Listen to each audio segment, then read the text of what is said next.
Bienvenue sur Cap sur l'humour, le podcast qui place l'humour au centre de ton quotidien, de ton bien-être et efficacité. Je m'appelle Christophe Tricard, voici ma chronique des objets se marrent, avec des pantoufles, des téléphones et autres ustensiles qui réfléchissent. Bon, sérieusement, je te raconterai des histoires loufoques avec une réflexion décalée de notre époque.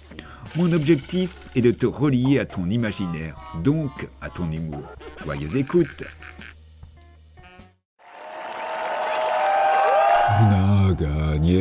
On a gagné. Non, je suis pas un ballon de foot qui fête une victoire. Je fête une autre victoire qui a mis KO mes adversaires. J'oubliais, je me suis pas présenté. Je suis Victor et mon frère c'est Hugo. Nous sommes deux romans. Je vois dans l'assistance un monsieur intrigué avec une question. Vous me demandez pourquoi je suis si joyeux ?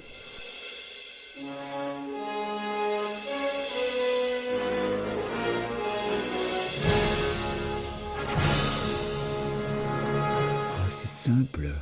Il y a quelques années, des professionnels de l'avenir prévoyaient notre mort. Nous, les livres papier, nous n'avions plus qu'à être recyclés ou à servir de maison pour les araignées. Mais, ironie de l'histoire, depuis 2 ans, nous avons le vent en poupe. Les libraires, les maçonnes n'ont jamais vendu autant de bouquins. Entre parenthèses, j'adore me balader dans les librairies indépendantes. Ce sont des endroits où l'on trouve bien sûr des romans, mais avec des libraires qui savent conseiller et suggèrent des perles rares ou des livres non médiatisés. Ils sont drôlement plus compétents que dans les endroits pas très clairs. Et ces vendeurs sont chaleureux. En attendant de les voir en vrai, ces libraires, vous pouvez les retrouver virtuellement sur leur site librairieindépendante.com. Il y a aussi les endroits magiques. Les cafés-librairies en Bretagne et en France. Oui, en plus des livres cerises sur le gâteau, il est possible de savourer un bon thé ou un café avec des pâtisseries. Ma gourmandise me fait oublier leur site. Attendez, je recherche. Voilà, tapez sur le net la Fédération des cafés-librairies. Pour revenir à nous, les ouvrages, je suis en contact avec Parlotte, une pote micro de France Info. Elle m'énerve avec son parisianisme. Elle vient de diffuser une info toute récente. En 2021, il s'est vendu en France 400 millions de livres, un record. Bon, ne nous musotons pas la tronche, le livre numérique progresse un peu, surtout chez les jeunes. Par contre, une copine, Adèle Blanc-du-Sec, une BD, me disait que dans 98% des cas, les lecteurs la lisaient sur support album papier. Les BD numériques peuvent remballer leur flashcode, excusez-moi, il y a un autre admirateur dans la salle qui sollicite une question. Vous voulez savoir comment je vis la notoriété ?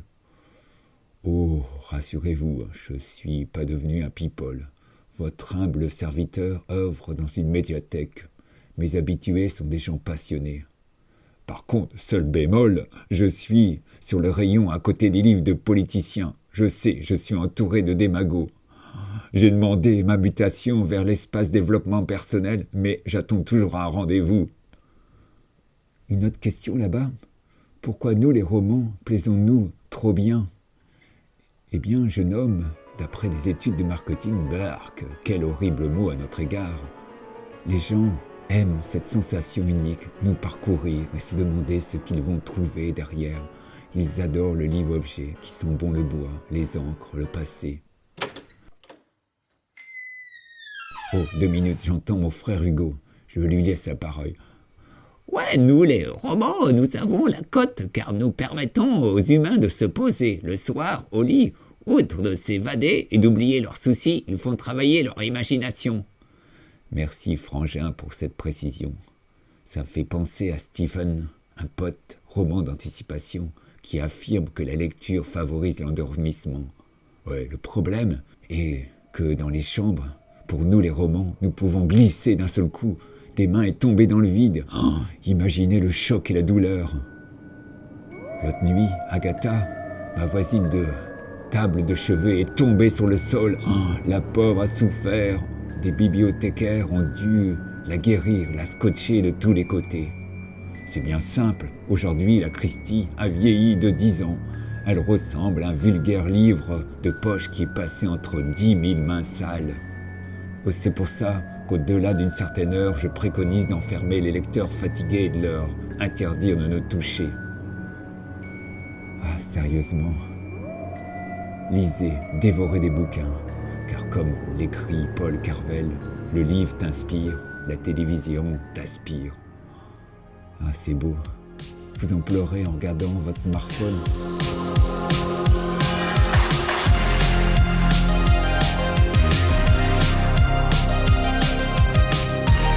Arrêtez de gémir. Faites de votre vie un roman. On ne vous demande pas d'en faire un best-seller, mais écrivez-la sans penser au lendemain. Ah, j'oubliais, moi, avec les autres potes bouquins, nous serons présents au Salon du Livre de Paris les 22, 23 et 24 avril 2022. Venez me voir, je serai ravi de vous rencontrer. Bon, c'est fini, je tourne la page.